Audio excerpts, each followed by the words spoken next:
Welcome to the Chaos Quotient, an original sci-fi series exploring broken realities, artificial intelligence, and anomalies outside the record. If you enjoy the story, please remember to like, subscribe, and hit the notification bell. Chapter 7: The Right Hands. Sol pulled both from his jacket. His own was still warm, the low-grade current unchanged by the transit. The one from the first auditor's desk was colder than he remembered. The transit had taken something from it, or added nothing back. He held one in each hand and took stock of where he was. The air here tasted like ozone and burnt sugar, a flavor that didn't belong to any atmospheric model he could reference. It was thick against his lips, sticky on the back of his throat, making him swallow harder than necessary. The ground beneath his boots with a resistance, not friction but elastic tension, as if the earth was testing the weight of his steps before allowing them to settle. Light behaved erratically. A patch of shadow wouldn't form on an object until he turned his head toward it, only to vanish the instant his eyes moved away. The colors were wrong, not missing, just displaced. A red wall leaned slightly left. The blue above pressed down like a heavy, wet blanket. Sol stood at the threshold for a moment, letting the space read him the way unlisted locations always did, not with hostility, but with the particular patience of something that had been waiting longer than he had been looking. He stepped in fully. Codex moved in behind him, her light signature dim and careful. She didn't try to map the space. She had established in the buffer zone that mapping burned reserves she didn't have on environments that weren't going to cooperate anyway. Inhabited, she said quietly. Recently, Sol agreed. There were signs of activity that lacked the texture of abandonment entirely. Surfaces smoothed by friction, not neglect. A workbench along the far wall held equipment Sol half recognized, older models of tools whose descendants he carried, arranged with the particular logic of someone who knew where everything was without needing to think about it. A length of conduit near the floor was cut cleanly, a single incision that hadn't had time to corrode. A wall panel bore fresh scratches, the wood grain still pale where something had been dragged across it in the last few hours. Sol moved through the space slowly, not searching, cataloging. He pressed 2 fingers to the workbench surface and felt the grain of it, the way it had been worn down by years of the same motions in the same places. The edge nearest the wall was smooth to glassy. The center was rough, untouched. Someone had worked at this bench from the left side, always the left, for long enough to leave a record of the habit in the wood itself. He pulled his fingers back and looked at the tools on the bench. None of them were functional, casings intact, but the internals either drained or deliberately removed. Shells, kept not for use, but for reference, or perhaps for the same reason you kept anything from a space that had meant something, because throwing it away felt like agreeing with the people who wanted it gone. He moved on. The far wall was different from the others. Where the rest of the space held the restless quality of displaced light and elastic ground, this section was still. Profoundly still, the way the eye of a storm was still, not the absence of energy, but the concentration of it into a single, stable point. The surface pulsed faintly, a rhythmic dilation and contraction that matched nothing Sol could hear, but that he felt in his sternum when he stood close enough. It was the only place in the room where the shadows fell correctly, where the colors stopped misbehaving and simply were what they were. Sol pressed his chest against the cool stone and felt a slight drop in pressure at the edge of hearing. The pulse moved through the wall and into his ribs, settling into the space between heartbeats. He raised both and aligned them against the surface. The dead one sat heavy in his right hand, grime in the grooves, functionally inert, his live tool against his heartbeat. He pressed them both flat against the wall.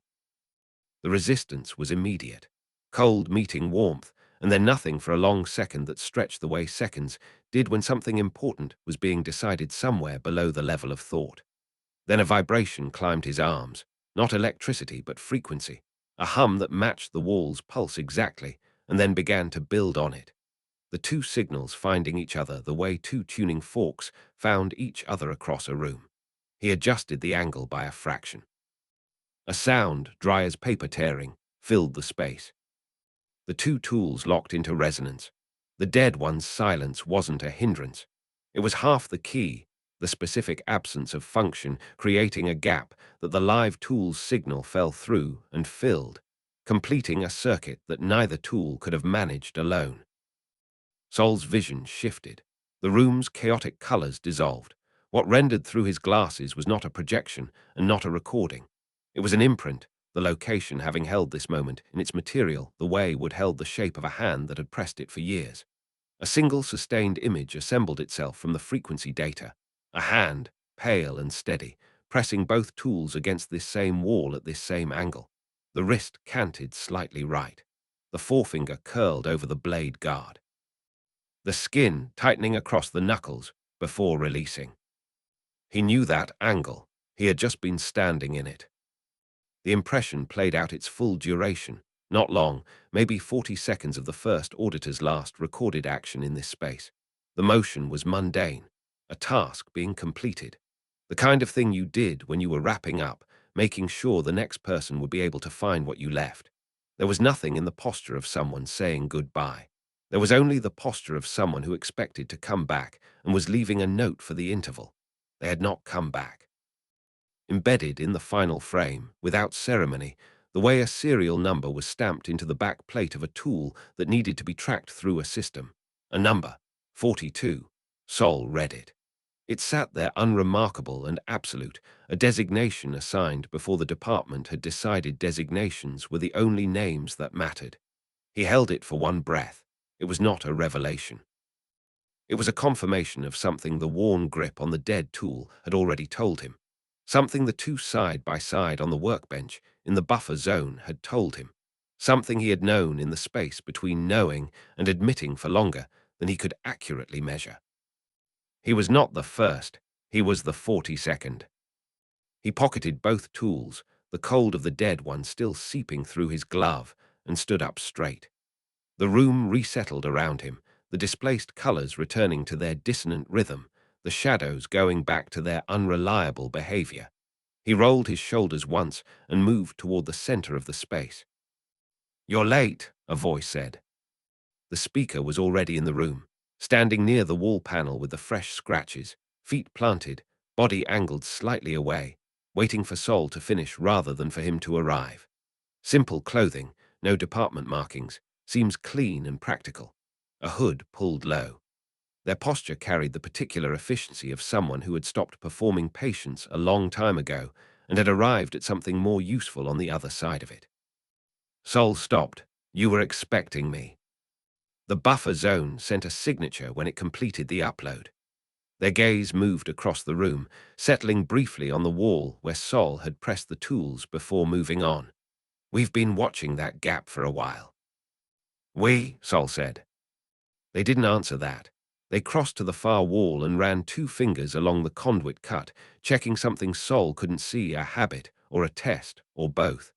He flagged this location before the system took him, knew the others wouldn't find it without the right tools. A pause, the length of a considered breath. Took longer than he expected. How much longer? They looked at him then. The face in the shadow of the hood was unhurried, reading him the way you read terrain before committing weight to it. Long enough that we stopped counting in years. Codex went still beside him, not the processing quiet, not the altered transmission stillness from the buffer zone. A different stillness, the kind that came from receiving information you had been carrying the other half of for a very long time. Sol filed it. He would come back to it. Sol held that. The copper smell had been growing steadily since they started talking, layering under the ozone in a way that was either the space or the person in it. He couldn't tell which yet. You knew him, the first one. It wasn't a question. The figure's lack of reaction confirmed it. Not a flinch, not a correction, just the minimal of someone who had long since finished grieving and had moved into the territory on the other side of it. "You know what I am," Sol said. "I know what you're carrying." They glanced at his jacket pocket where both sat. "And I know the department doesn't know this place exists yet, which means we have a window before that changes." "How long?" "Depends on whether you triggered anything coming through." They finally looked at him directly, reading something in his face. Did you? Not that I know of. Codex. Codex didn't answer immediately. When she spoke, her voice was measured in a way that wasn't quite her normal register, each word placed with more care than usual, like she was aware of something about what she was standing next to that she hadn't yet decided how to name. Nothing flagged on transit. The coordinate set we used wasn't in any department index. The figure held Sol's gaze for another moment, then once. Good. Sol crossed his arms. You want to tell me who you are before we go any further? I want to show you something first. They moved toward the narrow corridor at the back of the room, the one that stretched further into the dark than the dimensions of the space should have allowed. Then we talk, in that order. Why that order? Because what I need to tell you will make more sense after you've seen it, and because you're going to have questions I can't answer with words. They stopped at the corridor entrance and looked back, not waiting for permission, noting his position. It won't take long. Sol glanced at Codex.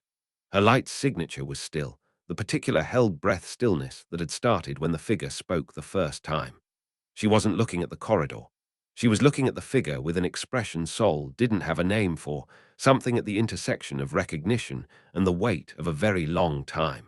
She felt him looking and shifted her gaze to the middle distance.